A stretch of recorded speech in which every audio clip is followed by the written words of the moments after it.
አሁን የምትባዩን ስሚና ተቀመጪ። መምጣትም ካለባቸው እነሱ ይመጣሉ።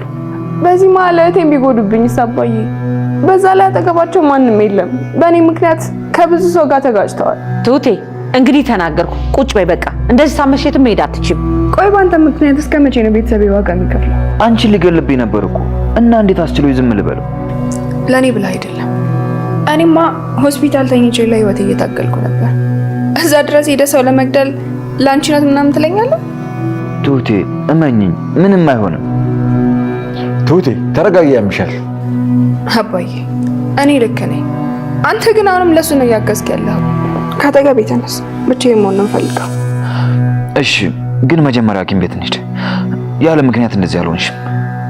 ያለ ምክንያት ነው ያልከው? ምክንያት አንተ ነህ። እንዴት እኔ ዛሬ ደግሞ ምን አባቱ ነው ዛሬ? ብምርህ አይማረኝ። አሜን አይማረህ። ትሁቴን ግን ጀግና በልልኝ። አባረረች አይደል ከቤት? ለምን ሰው የሚልሽን አሰሚኝ? ቆይ አባዬ ተመስገን ያደረገው ነገር ልክ ነው? ለምንድን ነው እኔ ጥፋተኛ እንደሆንኩ የምታስመስሉት? እኔ ስለ ተመስገን መቼ አወራሁ? ስላመመሽ ሆስፒታል እንሂድ ነው ያልኩት። ቅድም ይሄንን አስተያየት አይቼዋለሁ አባዬ። እሱን በሀዘኔታ ነበር ስታየው የነበረው። እኔን ደግሞ እንደ ክፉ ሰው አንተንም ማሚንም አይቻቸዋለሁ። የታመምሽው እኮ አንቺ ነሽ። ለምንድን ነው ለሱ የምታዘንለት? እሱ እኮ ነው የገረመኝ አባዬ።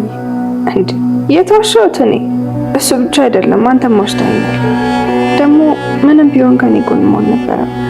ሐኪም ቤት ሲባል ወሬ ለማስቀየር ነው አለ እንደዚህ የምታወሪው? ትሁቴ እኔ ሁሌም ካንቺ ጎን ነኝ። ካልሆነ እውነቱን ንገራት። የትኛውን እውነት? አባቷ ሊገለው ሲል ለማስቆም እንደተኮስክ። አባ እና እሱ ባይተኩስ አንተ ተኩሰህ ልገለው ነበር? ቆይ እንዴት እንደዚህ ታደርጋለህ? የማያ ህይወት እንኳን አያሳስብህ? እኔ እንደምወዳት እንኳን አታውቅም። አሁን አይደለም እሷን መከተል የጀመርኩት። አንዳንዴ እልም ብላ ትጠፋብኛለች። አጣዋት ብዬ ተስፋ ስቆርጥ ደግሞ ተመልሳ ትመጣለች። እንግዲህ እኔ ምን ላደርግልህ እችላለሁ? አንተ አንዴ ብቻ አስተዋውቀኝ። በቃ ስልክ ቁጥርህን ስጠኝ። ቶሎ ቶሎ ስለማትመጣ የመጣች ቀን እደውልልሃለሁ። ቲና አሁን ላይ የት እንዳለች ባይታወቅም ግን ደግሞ ተመስገን እንደተናገረው ፈላጊዎቿ በዝቷልና ምናልባት ቲና አሁን ላይ ትሁት ያለችበትን ሁኔታ ብትሰማ ትሁትን ልጠይቃት እሷን ሊያት በማለት እየተራመደች ወደ ቤት መምጣቷ አይቀርም ማለት ነው። ምናልባትም አሁን ላይ መሌ እሷን እየፈለጋት እንዳለው እሱ እዛ ቤት አካባቢ እንደሚያንዣብብ እሷ ምንም የምታውቀው ነገር የለምና ከዚህም በፊት እንደምታደርገው መነጽሯን አይኗ ላይ አድርጋ አይነ ስውር መስላ እንደምትሄደው ያንን ነገር አታደርግምና ምናልባት ከመሌ ጋር ፊት ለፊት ሊገናኙ ይችላሉ ማለት ነው። ሌላው ነገር ደግሞ መሌ አሁን ላይ የወንድሙ የነቲና በር ላይ መቆም ራሱ ግራ የገባው ይመስላል ማለት ነው። ምናልባትም እዚህ ጋር ወንድሙን ከጠየቀው ሌላ ነገር ፈልጌ ነው ወይ ደግሞ እዚህ አካባቢ ሰው እየጠበቅኩ ነው በሚለው ያ ቤት የቲና ቤት መሆኑን እንደማያውቁ ሰው አድርጎ እዚህ ጋር መሌን እንደሚሸውደው ግልጽ ነው ማለት ነው። የመሌ ወንድም ደግሞ ለምንድነው ቲናን የሚፈልጋት የሚለውን ነገር ስናይ እሱ ከቲና ጋር ሌላ ግንኙነት ለመመስረት ወይ ደግሞ እዛ ጋር ለተመስገን እንደነገረው ከመሌ ሚስት ጋር እንደሚያደርገው ከቲና ጋር ለማድረግ ፈልጎ ሳይሆን አሁን ላይ ከመሌ ሚስት ጋር ነው ቲናን እየፈለጓት ያለው ማለት ነው። ከዚህም በፊትም ይሄንን ነገር አውርቶት ነበር። መሌ እሷን ከማግኘቱ በፊት እኛ ቀድመን እሷን አግኝተን ገንዘቡን ወደኛ ትራንስፈር እንድታደርግ ወይ ደግሞ ገንዘቡን ወደኛ እንድታስተላልፍ እናስገድዳታለን የሚለውን ነገር ሲያወሩ ነበርና ምናልባትም እዚህ ጋር የመሌ ወንድም አሁን ላይ ቲናን እየፈለጋት ያለው እሷን ካገኘ ያንን ነገር ለማድረግ አስቦ ይሆናል ማለት ነው። ተመስገን ደግሞ እውነትም የቲና አፍቃሪ መስሎታል። ለዛም ነበር ስልኩን የተቀበለው ማለት ነው። እዚህ ጋር ደግሞ የቲና ጥፋት ምንም እንኳን እዛ ጋር ከነመሌ ጋር የምትገናኝበትን ስልኳን ብትዘጋ ሌላ ስልክ ከነተመስገን ጋር ወይ ደግሞ የቅርቤ ሰዎች ናቸው የምትላቸው ሰዎችን የምታገኝበት ስልክ ቢኖራት ጥሩ ነበር ማለት ነው። ያንን ነገር ብታደርግ ኖሮ ተመስገን እዚህ ጋር ደውሎ ሰዎች እሷን እየፈለጉ እንደሆነ ሊነግራት ይችል ነበር ማለት ነው። እሷም ያኔ ራሷን ትጠብቃለች። አሁን ግን እዚህ ጋር እየተካሄደ ያለውን ነገር ምንም ነገር ስለማታቅ ምናልባትም ለተወሰነ ጊዜ ጠፍታ ከዛም በኋላ ስትመጣ ደግሞ የነ አባዬ ቤት ስለምትመጣ እዛ ስትመጣ ምናልባትም ከመሌ ጋር ልትገናኝ ትችላለች ማለት ነው። ያ ነገር ደግሞ ለሷ ምን ያህል አደጋ እንደሚኖረው ግልጽ ነው። መሌ ከብዙ ቦታ የሰረቃቸው ወይ ደግሞ ያጭበረበራቸው ገንዘቦችን ነው እሷ ጋር ያስቀመጠውና አሁን ላይ እሱ የሚያስበው ያንን ገንዘብ ለማምጣት እንደለፋ ስለሆነ የልፋቴን ገንዘብ ወስደሽብኛል በሚል ምናልባትም ቲና ላይ ሌላ እርምጃ ለመውሰድ ማሰቡ አይቀርም ማለት ነው። ሌላው ነገር ደግሞ የምናነሳው ስለ ናቲ ነው። ናቲ አሁንም ክፋት ማድረጉን ተንኮል ማድረጉን የሚለውን ነገር ቀጥሎበታል ማለት ነው። እዛ ጋር ተመስገን ለትሁት ሊነግራት የማይፈልገውን ነገር መናገሩ ተመስገንና ትሁት በሰላም አብሮ እንዳይሆኑ ወይ ደግሞ እንዲጣሉ ስለሚፈልግ ነው። እርግጠኛ የሆነበት ነገር ቢኖር ደግሞ ተመስገን እዛ ጋር ያደረገውን ነገር ደጀኔ ላይ መተኮሱን ለትሁት እንደማይነግራት ናቲ አሳምሮ ያውቃል ማለት ነው። ትሁት ደግሞ ይሄን ነገር ከሰማች ከተመስገን ጋር ትደባበራለች ወይ ደግሞ ትጣላለች የሚለውን ነገር አሳምሮ ስለሚያውቅ ነው ይሄን ነገር የናገራት ማለት ነው። ያ ማለት ናቲ እዛ ጋር የሚያደርገውን ነገር ክፋት ተንኮል የሚለውን ነገር ቀጥሎበታል ማለት ነው።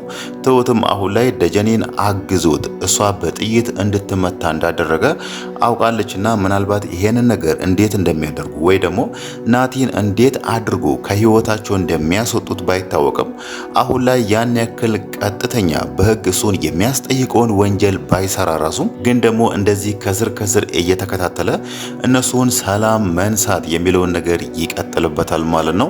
ሌላው ነገር ደግሞ ዛሬ ላይ ተመስገን ከሱ ጋር ሊጣላ ሲከተለው ነበርና ምናልባት ናቲን ይዞ እሱን ደብድቦ በንዴት እሱ ላይ ጉዳት ቢያደርስ ተመስገን ነው ወደ እስር ቤት ሊገባ የሚችለው እንጂ ናቲ አይደለም ማለት ነው። ያ ማለት የነሱ ፍቅር ላይ የነሱ ትዳር ላይ ራሱ ሌላ ችግር ሊያመጣባቸው እንደሚችል ነው እዚህ ጋር ልናነሳ የምንችለው ማለት ነው። ምናልባት ተመስገን ደጀኔ ላይ ባይተኩስና ደጀኔ ላይ ጉዳት ባይደርስ ኖሮ የትሁት አባት ያኔ ደጀኔን ይዞት ነበር። እንደዛው ወደ ህግ ቦታ ደጀኔን ቢወስዱ ኖሮ ደጀኔ በቀጥታ ትሁት ላይ ተኩሷል። የሱ ተባባሪ ደግሞ በሚል ናቲም በህግ ቁጥጥር ስር ይውል ነበር ማለት ነው። ግን ደግሞ እዚህ ጋር ነገሩን የሚቀይረው የተመስገን ደጀኔ ላይ መተኮስ ነው ማለት ነው። እዛ ጋር ደጀኔ ትሁት ላይ በመተኮሱ እስር ቤት ገባ ማለት እዚህ ጋር ተመስገንም ደጀኔ ላይ መልሶ ተኩሷል በሚለው እስር ቤት ሊገባ ስለሚችል አሁን ላይ እዛ ያለውን ነገር በሽምግልና ሊጨርሱ እንደሆነ ነው እዛ ጋር የተስማሙት ማለት ነው። ያ ነገር ደግሞ እዚህ ጋር ናቲ አሁን ላይ ላደረገው ነገር በህግ እንዳይጠየቅ እሱንም ያድነዋል ማለት ነው። ናቲ ደግሞ አሁን ላይ ያንን ነገር እያሰበ አይደለም። እሱ እንደውም እያሰበ የነበረው የደጀኔን አባት ወደ ከተማ አምጥቶ ከተመስገን ጋር ሌላ ሰጣ ገባ ውስጥ እንዲገቡ ነበር የፈለጉ ማለት ነው። እዛ ጋር በስልክ ሲያወራ የነበረው የደጀኔን አባት ነው። ወደ ከተማ ኑና እኔ ነገሮችን አመቻችሎታለሁ፣ የት እንደምታርፉ ነገሮችን እንዴት እንደምታስኬዱ መንገዱን አሳዮታለሁ ማለቱ የደጀኔ አባት ወደ ከተማ ይመጣል። ከዛም በኋላ ደግሞ ተመስገን ደጀኔ ላይ ስለተኮሰ ልጁን ስለጎዳበት ቀጣይ ደግሞ ሽማግሌው ተመስገንን እንዲጎዳው እሱ ላይ ጉዳት እንዲያደርስ ፈልጎ ነበር። ግን ደግሞ የደጀኔ አባት የናቲን ተንኮል የናቲን ቅጥፈት አሳምሮ ስለሚያቅ ነው ናቲ እዛ ጋር ወርቅ ሰርቆ መጥቶ የሆነውን ነገር አይቷልና እዚህ ጋር አንተ ቀጣፊ ነህ፣ አንተ አጭበርባሪ ነህ የሚለውን ነገር መናገሩ የናቲን ተንኮል የናቲን ክፋት ቀድሞ ስለተረዳ ነው እንጂ ናቲ ጥሩ ሰው እንደሆነ ወይ ደግሞ አስመሳይ ሰው አይደለም የሚለውን ነገር ቢያስብ ኖሮ ምናልባትም ልጁ ተጎድቶበታል፣ ለልጄ መበቀል አለብኝ በሚለው ናቲን አምኖ ወደ ከተማ ይመጣ ነበር ማለት ነው። ግን ደግሞ ደግነቱ እዚህ ጋር እሱ ናቲ ማን እንደሆነ ቀድሞ መስማቱ ነው ማለት ነው። ሌላው ነገር ደግሞ ትሁት አሁን ላይ ምንም እንኳን መጀመሪያ ላይ ናቲ ያንን ነገር ቢነግራት ተመስገን ልጁን ጎድቷል እንዲያድርጓል የሚለውን ነገር ቢነግራትም ግን ደግሞ አሁን ላይ ተመስገን ደጀኔ ላይ የተኮሰው አባቷን ሊታደግ እንደሆነ ሰምታለች ማለት ነው። ያ ማለት መጀመሪያ ላይ ተመስገንን ብትቀየመውም ብትናደድበትም አሁን ላይ ነገሩን ለመተው እንዳሰበች ነው እዛ ጋር የተረዳ ነው ማለት ነው። በእርግጥ ተመስገን ደጀኔ ላይ መተኮሱ ልክ ባይሆንም ግን ደግሞ ተመስገን ባይተኩስበት ኖሮ እዛ ጋር የትሁት አባት ደጀኔ መጥፎ ቦታ ይመታውና ህይወቱ እንዲያልፍ ያደርግ ነበር ማለት ነው። አሁን ላይ ተመስገን ያደረገው ደጀኔ የማይጎዳበት ቦታ ወይ ደግሞ ባለፈው አባዬ እንዳደረገው እሱን ጨረፍን ያደረገው እንጂ ያን ያክል ደጀኔ ላይ ጉዳት እንዲደርስ አላደረገም ማለት ነው። ትሁት ደግሞ አሁን ላይ ይሄንን ነገር ሰምታለች። የነገራትም አባቷ ነውና ከዚህም በኋላ ከተመስገን ጋር መኮራረፍ ወይ ደግሞ ተመስገን ላይ መቀየም የሚለውን ነገር ትታለች።